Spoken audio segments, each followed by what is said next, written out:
दोस्तों नमस्कार।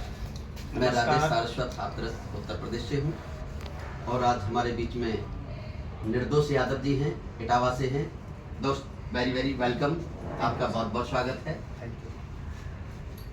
सर, आज हमारे बीच में आपका आगमन हुआ तो मैं ये जानकारी चाह रहा हूँ कि आज का जो समाज है ये डायरेक्ट सेलिंग से मूवमेंट करने के लिए थोड़ा कम इंटरेस्टेड होता है और आप एक टीचिंग लाइन से होते हुए भी डायरेक्ट सेलिंग की तरफ मूवमेंट किया है, तो आपने इसमें ऐसा खास क्या देखा कि जो आपने इसका चुनाव किया?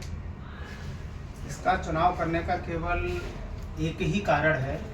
हर इंसान जिंदगी में जो एक बड़े सपने देखने की कोशिश करता है, भले ही मैं टीचर रहा हूँ, टीचर क्या मेरा खुद का कॉलेज था और खुद के कॉलेज को करते हुए जो जिंदगी के मेरे सपने थे शायद मुझे वहाँ से पूरे होते हुए नहीं दिखाई दे रहे। Very good. As a example जैसे मैं बताना चाहता हूँ कि आज शायद मैं टीचिंग कर रहा होता तो आज मैं थाईलैंड की राजधानी बैंकॉक में हूँ, शायद नहीं होता।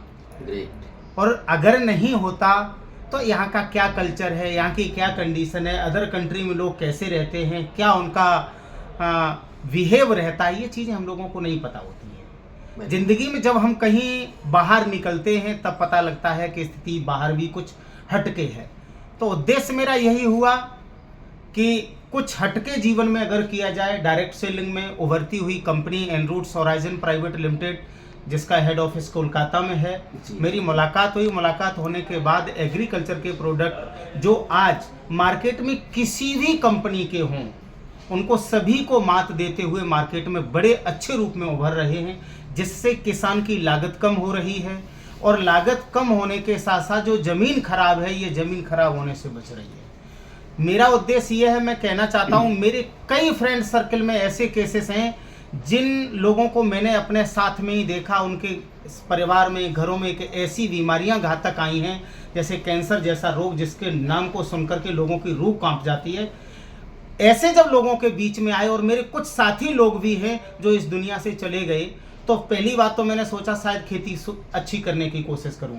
और डायरेक्ट सेलिंग के माध्यम से मैं युवा साथियों को ये मैसेज देना चाहता हूं, इन फ्यूचर आप अब नौकरी की आस लगाए जो बैठे हो, जो कंपटीशन नौकरी में दिखाई दे रहा है, वहां जब आप फेल होते हैं तो फिर आपके पास कोई ऑप्शन नहीं बचता। इसलिए अपने ऑप्शन को डायरेक्ट सेलिंग की तरफ ले जाने की कोशिश करें। हमारा किसी एंगल से हो, हर आदमी का सोचना तो यही होता है कि मेरे पास पैसा हो। डायरेक्ट सेलिंग में शायद हमारे सपने भी नहीं इतने होंगे जहां तक हमको पैसा मिलता है। इसके साथ मैं केवल यही कहना चाहता हूं कि हमारे जो भी युवा हैं, इन फ्यूचर मैं गारंटी लेता हूं आगे आने वाले समय में हर किसी को डायरेक्ट सेलिंग पे आना पड़ेगा। तो देर कैसी, जो जल्दी आएगा, जो जल्दी डिसीजन लेगा, उसका बेहतर बहुत जल्दी होगा।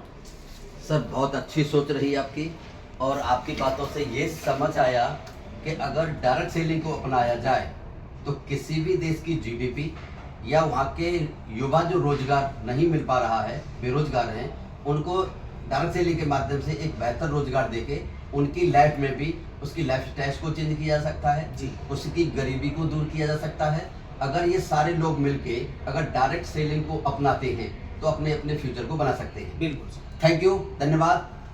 बहुत अच्छा लगा सर आप हमारे साथ आए। Thank you.